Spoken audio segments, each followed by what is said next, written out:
my name is Rachel Honda from Straitjacket Podcast. And I'm Keta Lauren with Straitjacket Podcast. And today we have our lovely guest, Vanessa, with us. Hi, Vanessa. How are you? Doing well. Doing well. Amazing. And Vanessa has about 11 years in recovery this time. She is a PhD candidate in clinical psychology, which is incredible.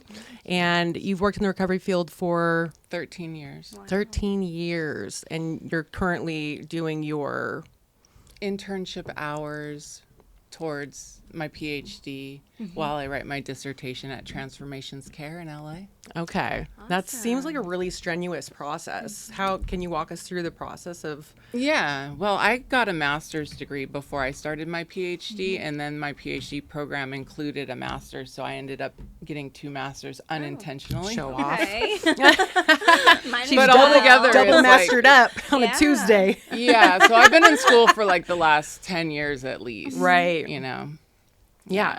What's the, how long is your PhD program or your internship? So the program's 3 years of education, which I completed, and then 2 years of writing dissertation and accumulating hours. I'm very fortunate that I get to do my hours at my full-time job, so I get 40 hours a week that count towards internship. So I'll be done with my hours, possibly even before I'm done with my dissertation, but I'm really trying to fast track my dissertation so that I can just fast track getting my PhD. Yeah. Right. Yeah. And Why not? by fast tracking it, you mean writing it faster and like spending more time. Yeah. Seems like a really strenuous coursework, you know, but you have a lot of personal experience that kind of assists you in this coursework. Tell us a little bit about your early upbringing and about Vanessa. Yeah. So I have never met anyone who was conceived by a father as old as I was. My dad was about 60 when he and my mom had me. Yeah, and she was 30 years younger. She married him when she was 19 and he was 47, and he was like descended from Brazilian royalty, and you know, and he was an actor and she wanted to be an actress, but he worked for the old McDonnell Douglas, which is now Boeing, and we lived in Fountain Valley, you know, suburbia. But the neighbors always treated us like we were kind of different, partially because my mom was so much younger than my dad. They kind of put their nose in the air toward that. And then when my parents split and it was just me and my 3 sisters in the house, I remember they would put like crosses in the window facing our house because they said we were witches, which now I think is kind of cool. But at the time it was like, why do they think that? Yeah. I would feel like you're an outcast, you know? Yeah, well, we all had lots of hair and That's number one requirement for being a witch is you have to have lots of hair. yeah, my mom liked to light candles and but yeah, I had a good upbringing in Fountain Valley. There was a lot of mental illness and a lot of dysfunction in my family that pushed me in school that much harder. I have a half brother who went to Berkeley and a half brother who went to Stanford that were from my dad's first marriage, and I wanted to go to Berkeley to be like my brother. So everything I did growing up was like, it's gonna look good on my college application, and I did get into Berkeley. And unfortunately, senior year, I found the rave scene, and that kind of took precedence over school. And this is circa, I graduated high school in 1995. so like peak rave scene. Peak rave scene, Like, like it my was- brain was never the same, but I Right. wouldn't trade it because it was a special time. And so by the time I started school in the fall, I was just completely discombobulated. Like finding my classes alone was so difficult and nothing was working out for me. So I was like, you know what? I'm just going to get 2 Technique 1200 turntables. I'm going to be a rapper and a DJ, and I'm just going to do drugs and alcohol till I'm famous. That is a plan. Yeah, that's a career plan if I ever heard one. Right? Yes. You know, I was like, Berkeley, it wasn't as cool as I thought it was going to be when I got there. There was a lot of racism on campus at that time, which I didn't expect. To me, it was like, if you're intelligent enough to get into Berkeley, how can you be racist? Yeah. But there was especially with how liberal that area is. Yeah. There was a big controversy with affirmative action and like, there was actually bomb threats to the Black Student Union building when I was there. Oh my God. Yeah, there was a lot of weird stuff going on, and I wasn't feeling it. I had like purple hair and all these piercings, and right. You know, I wanted to be at the raves. Yeah. I did. And how long did that go on for with the raving? You dropped out of school then. I dropped out of school. Yeah, I dropped out of Berkeley to be, in my mind, a superstar DJ rapper, but just ended up in the San Francisco Tenderloin, strung out on heroin, right? Strung out on IV heroin. Those are two distinct, different realities there. Yeah. Can you take us to your first experience with drug use and like how that progressed into you being at the Tenderloin? Yeah, so I had an eating disorder when I was a kid. I've always been tall. I was like 5'8" when I was 12, and I developed young, and you know, my friends still looked like little girls, and I developed an eating disorder, which is pretty common. Yeah. And the first time I took ecstasy at a rave, like I looked in the mirror and was like, oh my gosh, I'm not fat. I'm skinny. Yeah, and I stopped making myself throw up, and I never did again. But, you know, in the ecstasy, there was frequently cut with like methamphetamine or with heroin. So it wasn't like I hadn't done those drugs. And ecstasy, you can only do so many times until it stops working. Yeah. And then it's like, you know, pretty quickly you turn to something else. For me, it was like a really hot guy with leopard print hair that got me started on heroin. And I really would have done like anything to get close to him. And I ended up doing it for like a week with him, but then going back home to my apartment in Oakland and not doing it again for like a year until I got really depressed when I was living in downtown San Francisco. And it just, you know, I remembered it. I met a girl who said, if you smoke it, you don't get addicted, which I knew better, but it was what I wanted to hear. Yeah. And what's so weird is, you know, it made me like the skinny that I secretly had always wanted to be very quickly. And with everything that you learned in school from DARE and whatnot about heroin, you would think that, you know, if you had the opportunity to go to Berkeley and be anything you wanted, you wouldn't want to be on heroin. But it was like on heroin, I was skinny. Yeah. So that took precedent. Yeah. I don't think we connect enough how much image plays a part into, you know, using, because I remember when I first got sober being like, I have to go be obsessed about going to the gym because if I get fat, I'm going to relapse because I know it makes me skinny. And I remember having that conversation with myself mentally. And I think, yeah, that's a huge thing. Luckily, I was able to turn to like fitness, but we're just kind of programmed and brainwashed into skinny is, you know, how you get love. This was the era of Kate Moss. Yeah. I mean, it was We're really damaged. like, it was like really like, you need to be very thin to be beautiful. Yep. Unfortunately. And so I chose to be thin. And I lost my apartment in Lower Nob Hill in San Francisco and ended up in a weekly rent motel with a shared bathroom for like 5 years with my boyfriend. 5 years in a weekly rent motel. And you're in full-blown active addiction at this point. Full-blown IV heroin addiction was just like... heroin, or were we sprinkling in other substances? there was some methamphetamine. Okay. Yeah, there was some methamphetamine going on too. But I don't really think there was anything else at that time. I was like, oh no, alcohol is for scumbags. But how we differentiate is so hilarious. And how was your mental health around this time that you were in? I was fine. Okay.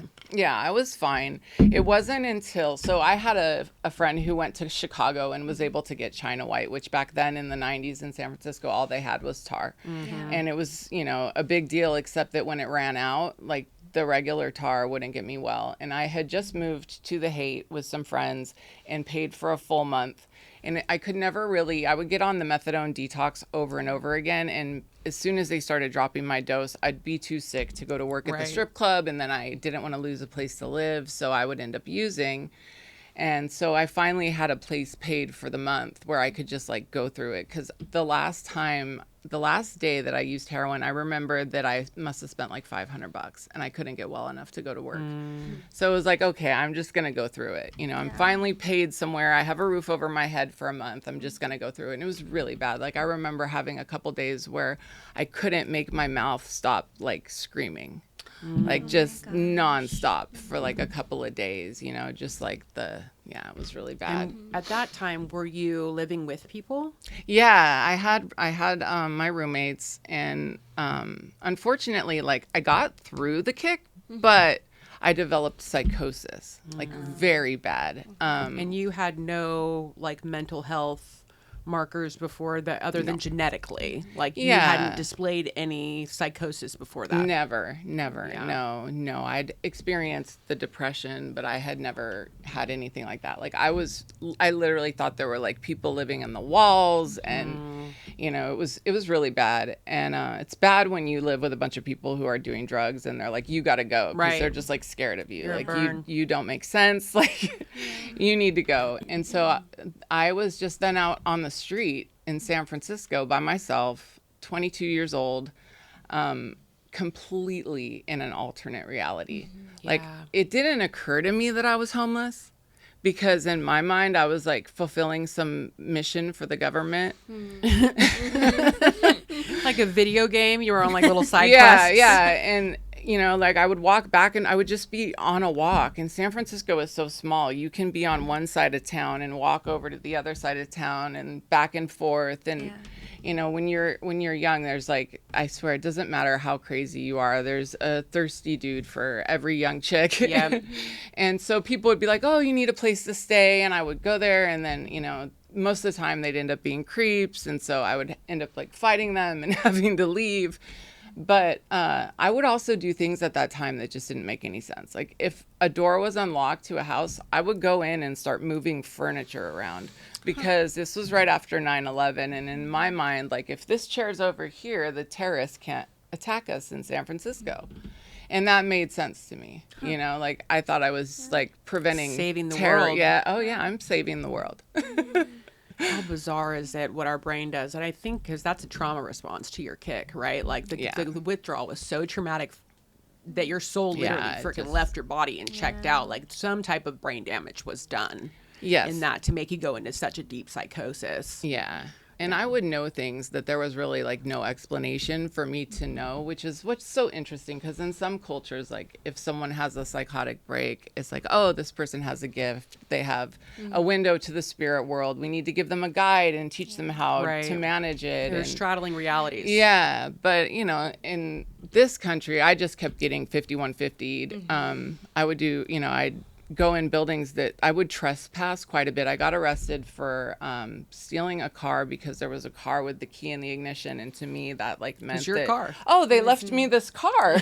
Yeah. Thanks for the gift. But somehow that one was like receiving stolen property, so the car was already stolen. It was weird. And then like trespassing, and then terrorist threats, and just all these crazy charges. But when they would test me down at the station and I was clean, they would just send me over to SF General on a psych hold. And I had numerous psych holds in that time, until the last time when they were like, look, you don't have anywhere to go, so we can't release you.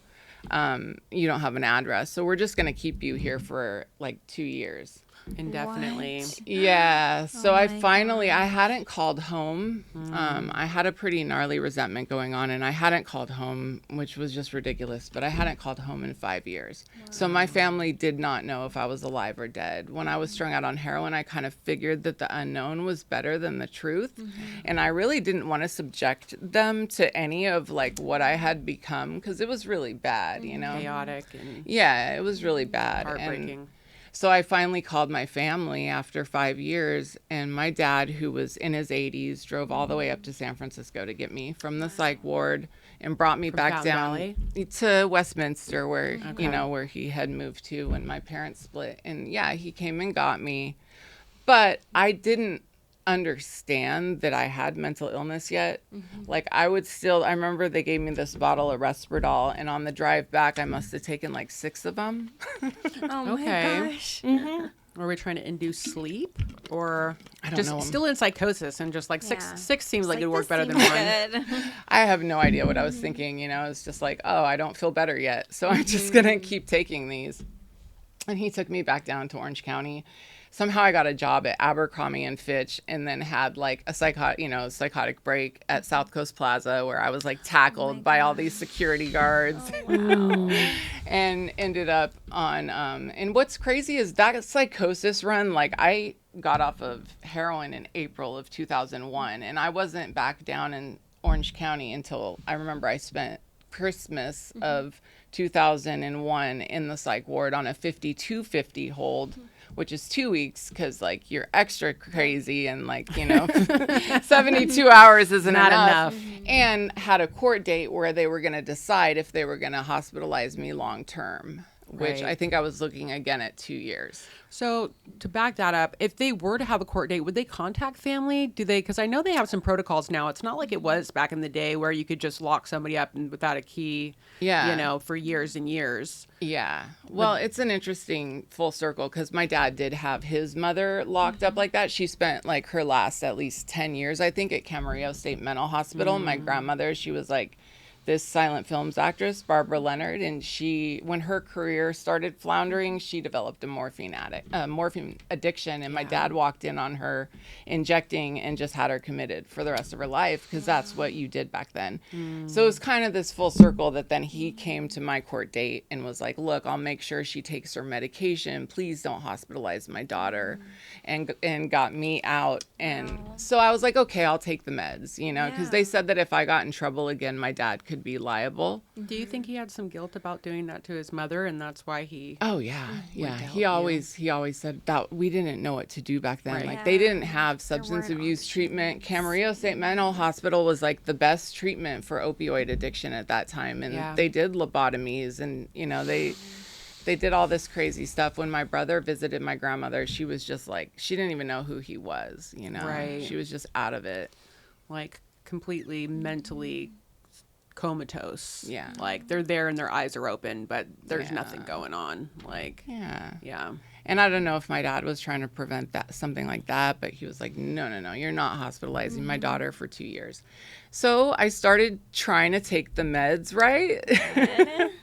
And things changed really quickly. Like I started sleeping at night because my psychosis was a full-blown mania where I would be awake for like 2 weeks straight in a completely different reality. And I would take these little like naps. If I got on a bus, I would just like sleep and go back and forth all day till they were like, ma'am, you have to get off. Like you've been on the bus all day. You need to go.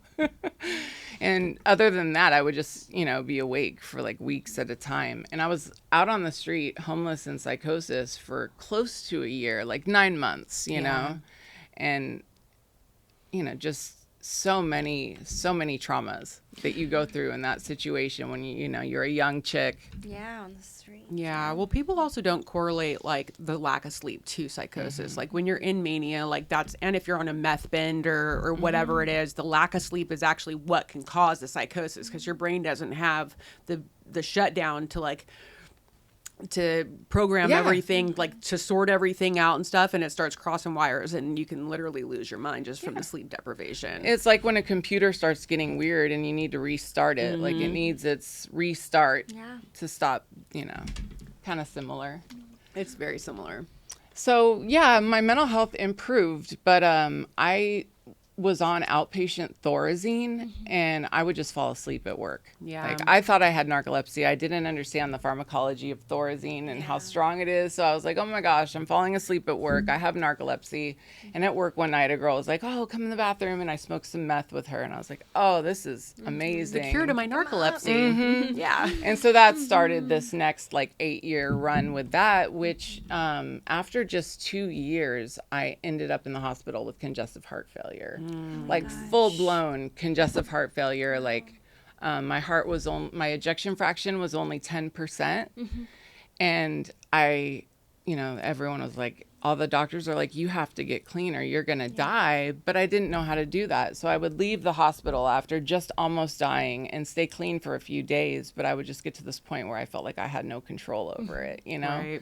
And I lived like my ankles would swell, my belly would swell. I would like look different. I would sound like I was having an asthma attack. And this would happen like so many times. I've almost died of congestive heart failure in every hospital in Orange County, pretty much. They put me on the UCLA heart transplant list, but they were like, you're never going to get a new heart because you have IV drug use in your medical history. And that's something I hadn't done since I stopped. But, I thought it would be good to be honest with the doctors, but now I kind of wish I hadn't. And so the prognosis was really bad. A lot of doctors said I had about 6 months to live. However, somehow I think even meth was keeping me alive because it would mask all my symptoms. And then when it would wear off, I would swell up and not be able to breathe and almost die. And, just kept on like that for 5 years. Somehow this whole time I'm doing music. So that was for 5 years. Yeah. For 5 years, somehow held on with an ejection fraction of 10%, which is crazy. And I had a fiance at this time, which blows my mind, but I had been rapping since I dropped out of college as V-Up for like years and years. And then I meet this guy and his last name's Upton and we're going to get married and I'm going to be Vanessa Upton and I'll be V-Up. Like, oh my gosh, it's destiny. It's a sign. And he was my producer and my bass player. We had live bass guitar and drums that I sang and rapped over. And we did shows all over Orange County, even though my heart was only pumping at 10%. That was really the thing that was keeping me alive. Like that was like my saving grace was doing music. And our MySpace was doing well, and he gets busted and tells me I have to get clean. So he gets court ordered to treatment. He's like, I'm not going to marry you unless you get clean. I'm like, dude, I have heart failure and I'm going to die. Like, what's the point? And he's like, no, I'm putting my foot down. Like, I'm not going to marry you unless you get clean. So at first I was like, well, I'm going to do what I want to do. You proposed to me like this. You're supposed to love me unconditionally. And, as I'm going to get in my car to go get drugs, the tire just spontaneously pops, right? And my father had just passed away like a few months before, but it was him. He did it. He's the culprit. Who knows? But then I'm like, well, I'll just walk there. And I took like 10 steps and started crying. I was like, okay, I'll get help. And thank God for his mom, because she said something to me that made so much sense. She was like, you're up against something that's bigger than you and you need help.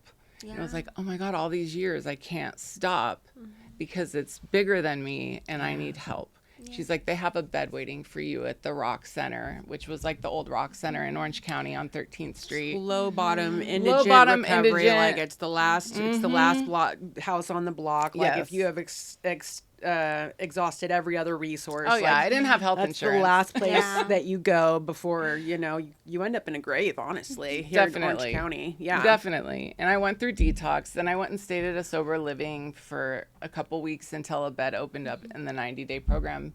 And when I got into the 90-day program, you're supposed to be in a 10-day blackout. But somehow my family's in the lobby, and I'm like, oh no, my grandma died. This is the last thing I need. Oh, and so I sit down and my mom just looked horrible, right? You could tell she'd been crying all night. And I was like, what's going on? And she said, your fiance didn't make it. And I was like, whoa, what do you mean? Like, she's like, yeah, they sent him to go on job search and his mom found him dead in his room. And he was just like my world. So I couldn't even breathe. I was just like sobbing for days. Such a shock. Yeah, just sobbed for days. But fortunately, I had a little bit of a taste of recovery. And it felt like if I left and used, I would feel that he was gone that much more, almost right? Like disrespecting his death. Like it was a sacrifice or something. Yeah, which in some ways, like if he was going to go back out, that was the kindest thing he could have done for me, because if he hadn't died, I would have left and gone and used to, and I wouldn't be sitting here right now, but he decided to use again and passed away. And so I had a taste of treatment and a taste of recovery and just, stayed with it for 4 years.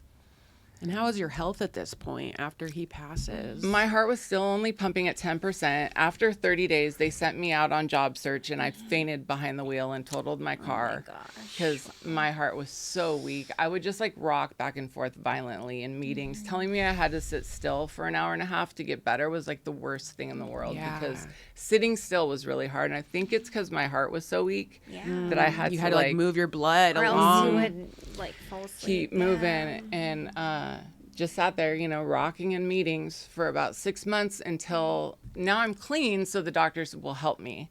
And there was a program, Medical Services for Indigents, that paid for a pacemaker defibrillator for me at 6 months, which was a game changer. First, my function went up to 15%. And I remember even just that increase was like amazing. It was like the way you felt your energy and stuff like that. Okay. Yeah. And then, as the years progressed, I ended up reading this book, Punished for Purpose by Lori Burns, and it was so good. And my pacemaker was like this big box that stuck out of my shirt. And, you know, I was planning on working real estate, but I thought like, gosh, I'm going to have to wear turtlenecks in Southern California. Like, how's that going to work? Yeah. And I read her book, and she talked about like when you've been through these struggles, if it can help one person, it's worth it. Like, she wrote her book to help one person. And if it helps one person, it's worth it to relive like the horror of my life story. And that really resonated with me. So I enrolled in drug and alcohol counseling school because I thought I can wear a V-neck and my device will show. And if it helps like one young girl, right, like, look, this is what drugs will do to you. You know, it's not worth it to be skinny. Going back to when you were struggling at the lowest with your health, was there any point where you like truly grappled with the idea of like, I'm not going to make it? Like, oh, yeah. I'm going to die. Yeah. My cousin always tells me how she remembers this time that I was like, oh my God, I'm never going to get gray hair. Like, I'm never going to get wrinkles. Because, you know, I was 26 when I had congestive heart failure. And I was told by professionals I wouldn't make it to 30. Right. Like, that the odds were pretty much against it. Right. Yeah. Especially if you didn't get well. But in general, I think that was the consensus, right? Yeah. Yeah. How does it polarize, like, being in that place to where you are now? Like, it's so crazy. Isn't it? It's so crazy. I'm so grateful to be alive every day. Like, just in recovery, after I went to school to be a counselor, I got to work at the Rock Center. And I was the happiest person who ever made $10 an hour, because it was like, this is my dream job. I'm working where I got clean, and, you know, then went and worked at other treatment facilities. And it was just like a dream come true to get to sit there. And now, like, everything I went through was for a purpose, right? Yeah. Like, now it can help the next person out. Like, the next person who's really struggling with wanting to go use, it's like, you know, actually really gnarly things can happen to you. Yeah. Yeah, they can. And you had such extremes, so. Yeah. And what's crazy now is that the woman that wrote that book, Punished for Purpose, that inspired me to be a counselor in the first place, is my sponsor. Like, I met her at a friend's funeral who died, you know, had some time, relapsed, and died from fentanyl. And, you know, got to meet her and thank her. And then, you know, now I get to redo my steps with her, which is...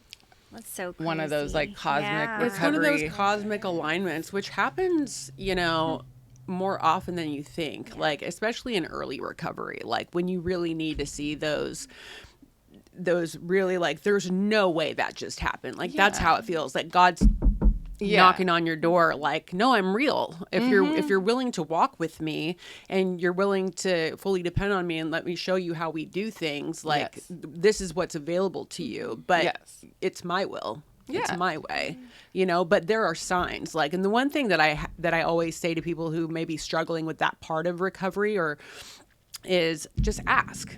Ask it to show up. Call it it. Ask it to show up and to show you that it's real. Like, and you will see in the most remarkable ways. I have millions of stories, but I'm sure you do as well. What's one of the most, like, remarkable God shots? One. So when I started my PhD program, and they're like, you got to do your practicum hours, I was like, I work full time. I'm in school full time. My heart has, for the most part, gotten better, but I still get tired. Like, maybe a little, you know, I still need a lot of sleep every night. Like, I need my rest. I have to take care of myself.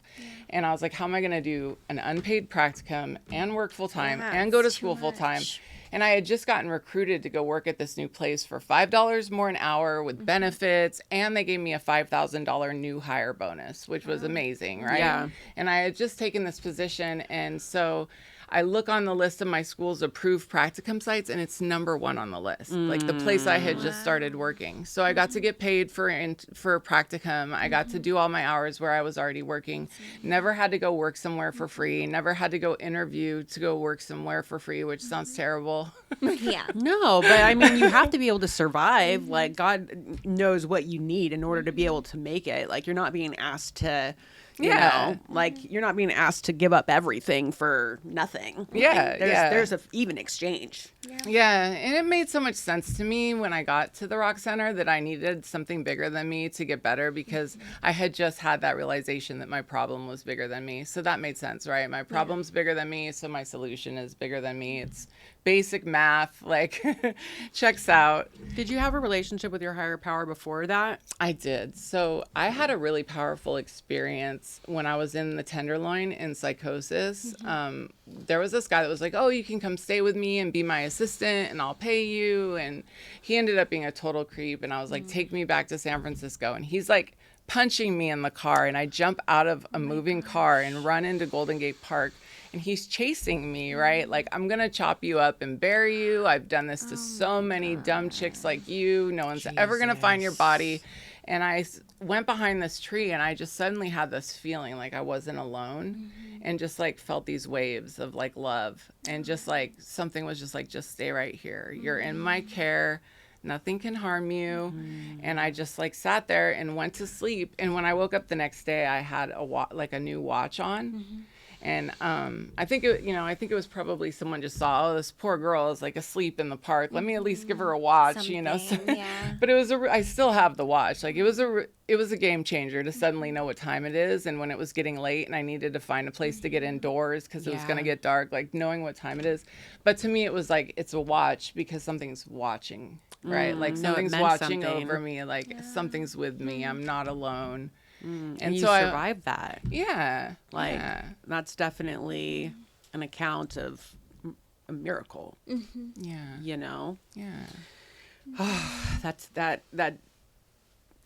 need a deep breath for that one, you know, to think that we've walked through these things and to come out on the other side. Because I know this much about you. I know you were told that with your diagnosis and stuff that you would be on SSI for the rest of my for life. the rest of your life. You would never be able to amount to anything more than that. Yeah. And here you are, a PhD candidate, just a living testament and proof of like, there is no label anybody can put on you, and unless it's one that you put on yourself. Like you didn't believe it. Yeah. Like that's the thing, is like people and what they say to you only has power if you believe it.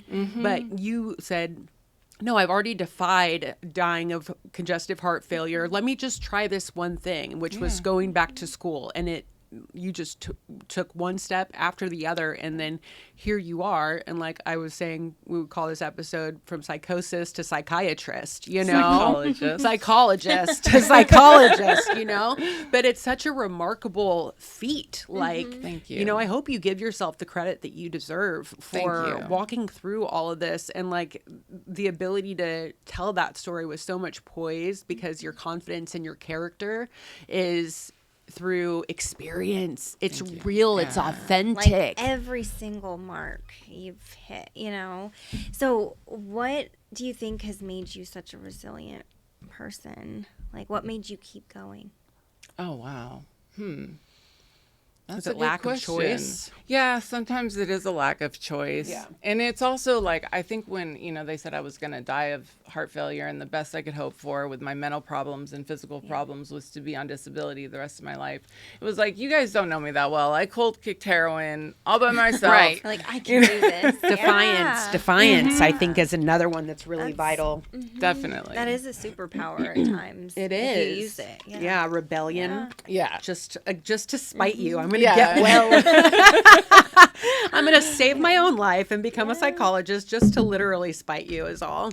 Yeah. Well, now it's such a great thing to get to sit with people when they're going through breakdowns. Because I have I feel like the beauty of therapy is we develop addiction and we develop these mental problems, anxiety, depression, when we go through a breakdown and we're not like sufficiently held, you know, we don't have like someone to sit with us and let us know it's going to be okay, and like co-regulate, like how a mom does with her newborn baby, you know, like just to get to sit with people and do that, you know, is a huge gift. It seems like it was what you were put on this earth for. Yeah. You get to live in that purpose. Yeah. You know? Yeah. A lot of people never know what that is. A lot of people will never know what their purpose is. So that's a gift. Thank you. For sure. I feel like they don't ask the right questions to get there or experience enough. How did you get to know your purpose, or how did you know, like, this is what I'm supposed to do? So it's a funny story. First, since I had relapsed, I couldn't go work as a counselor. And it was like, well, I'll get my associate's degree in substance abuse counseling till I have at least like a year or two under my belt again, because I'm not going to go work. And you know what I mean? And so I got my associate's in substance abuse counseling. And, you know, you get that degree in the mail. And I have like addiction issues, so when something feels good, You're going to do it again. it's like, we got to do some more of this. So then I got my bachelor's, and then I had an amazing recommendation letter and got into Pepperdine for my master's. And, you know, like just getting that paper in the mail, it was like, became like a whole new. But to think that if you hadn't relapsed, and I don't advise relapse for anybody, you know, but I do believe, and I'll said it before and I'll say it again, as if it could have happened any other way, it would have. But to think if you hadn't relapsed, you would have never gone back to school. Maybe you would have just stayed in that position. Like, God works everything for good. You know what I mean? Like, whatever it is, whatever part of your story, it will be used. Yeah, and I actually met my husband, who I've been with for 11 years, who's also works in recovery and is my rock. Like, I met him the day that I just sucked it up and went and took a newcomer chip. Yeah. I mean, I had met him before, but you know, he didn't have enough time. I had 4 years. Like, we can't really commiserate. So Yeah. but then, you know, some people were giving me a hard time. Like, how could you do that? And he was just like, look, for you to come here and take a newcomer chip, like, that's the kind of thing that saves people's lives. It's Like, that courageous. takes so much courage, you know. And I was like, oh, well, you need a ride home? Yeah. Open the door for our love story to ensue. And even with that, you guys have been together so long, so everything worked out. Yeah. Yeah, we're co-directors of Transformations Care. So he's actually he's actually my boss. He's the executive director. And then I'm the You're sleeping with the assistant. boss. Totally. I know that's usually frowned upon, but apparently if you're married first, it's okay. And I think it models like a healthy relationship to a lot of the clients. And I know they tell them, like, don't get in relationships, but it's still like, you know, we're all human and we all want that connection. And, you know, so at least to see like something modeled that's like healthy and functional is. And to work with them too. That's a whole nother challenge that you are overcoming, I guess. We've worked at a couple jobs together, actually, like maybe like 3 different facilities we've worked at together. And when we were both new, we got the opportunity to manage a sober living that we managed for 6 years together. And that was like a huge gift too. I was living at my mom's, like he was staying on the couch at sober living. So then we had like an apartment behind the sober living that we got to live in. It was just a huge blessing because I could just go to school and, you know, get some education under my belt, which was really important. Going through psychosis and all the mental illness, like my brain was not the same. And I really feel like if I hadn't been in school for years and years, like constantly challenging myself, it wouldn't have healed properly. Right. Maybe with some TMS, but I did it the old-fashioned way by like exercising my brain for years and years to get back to where now I feel like I'm the girl that got accepted to Berkeley. But there was this big chunk of time where I was totally lost. You know, my health was gone. I was completely mentally ill, you know. It was like a brick by brick situation, like little by little. Yeah. You know, you put those pieces back together, you know, and now you have this beautiful life. Yeah. I mean, it's like the best case scenario, to be honest. Like, it's such it's a testament, you know, and I think that's the one thing like people don't get is if you stick around, it gets really good. Like, it doesn't mean that it's not going to be shitty sometimes. It doesn't mean that you're not going to have struggles and that life's not going to happen and people are going to die and you're going to lose jobs and relationships are going to break up and you're going to be betrayed at some point. But like, if you just keep going, you know, like it gets really, really beautiful. What do you have to say to the person that doesn't believe that right now? I would remind them that people struggling with like addiction issues we have some of the strongest will of anyone. Absolutely. We can wake up with like 50 cents and a paper clip, and by the end of the day we'll have a cell phone and a hotel room and Very resourceful. Yeah. so, you know, it's like if you can just stick around, and I definitely recommend work through the steps. It's an important process, but stick around and do that. then apply that will to something positive, you can do whatever you want. You know, Right. you can apply it in any direction, and that strong will benefit you, you know, once you're healthy. Definitely. It's true. I love that. I think what I got the most is just that what you said, like the purpose from your pain. Like that's like the biggest thing from your story.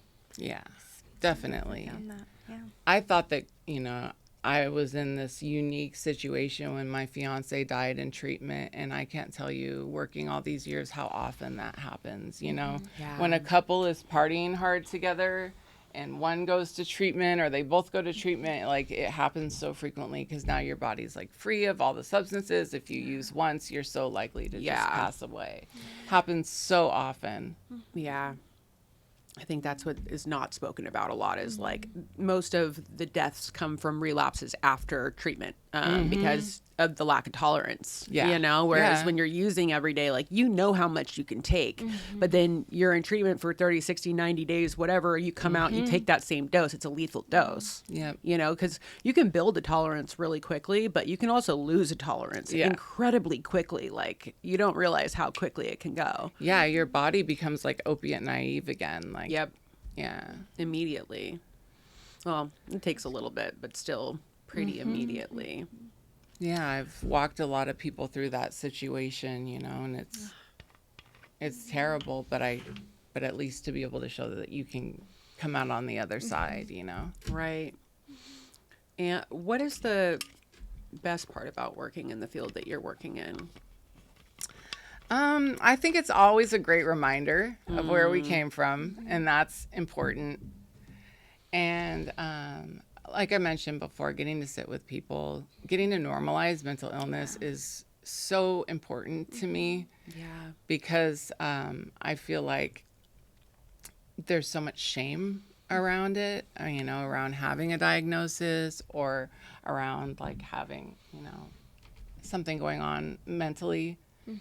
And just getting to be that person that is there to say everything's going to be okay, you know? Like, I'm proof, Yeah. I promise. Yeah. And you have like the ability to like prove that, you know, with your story. Thank you. Yeah. What's the worst part? The worst part is people dying. Yeah. Because people die a lot when you work in substance use treatment and mental health. Like, people die so frequently. Yeah. You know, you hear they inherited all this money from their grandma, and you're like, you should stay in treatment longer, Right. you know. And then you get those phone calls too many times, and that's the worst part. But for those ones, there's usually one that comes out the other side, you know, that makes it worth it. Yeah, I always say, like, being in recovery, like, you get to see a lot of people get their lives back, but you also go to a lot of funerals. Yeah. It's one way or the other, you know. So the polarity is crazy. Yeah, you get to see them get their lives back and have babies and Like, have full, beautiful lives, you know, like create new lives. Yeah, that part is amazing. But yeah, the people passing away, you never really get used to, you know, unfortunately. Yeah. I think you can just deal with it in a healthier way. But I try not to become numb to it, you know, like the further away it is, the less, like the closer it is, you know, like the more devastating it is, but always keeping that wall down and being like, no, that's real. That's really happening. Like, people are really, they're gone now. Like, they're not, because when you experience it so much, it's easy to like, nope. like, oh, Yeah. that's just Well, what happens. that's just Yeah. what, no, and it's not just what happens. It shouldn't be happening. It shouldn't happen. But it, you know, like, there's some type of protective mechanism that goes up, but still trying to like find that humanity, and sift through it for the lesson. That's, you know, the best that you can do with such a tragic situation, you know. But yeah. I like to say their names out, like, just, you know, Yeah. here and there, like, Yeah. just, and it helps to have my husband, like, we've known a lot of the people that we've lost together and tried to help them as a team, so it helps to have, like, a partner that remembers them too. Yeah. Yeah, I love You know, that. that's nice. Well, it was so wonderful having you on today. We're Thank you blessed so by much. you. Yeah. Thank you. Loved your story. Yeah. Yeah. It's incredible. It's an incredible story. And that's it with another episode of the Straitjacket Podcast. And we will see you next time. Thank you.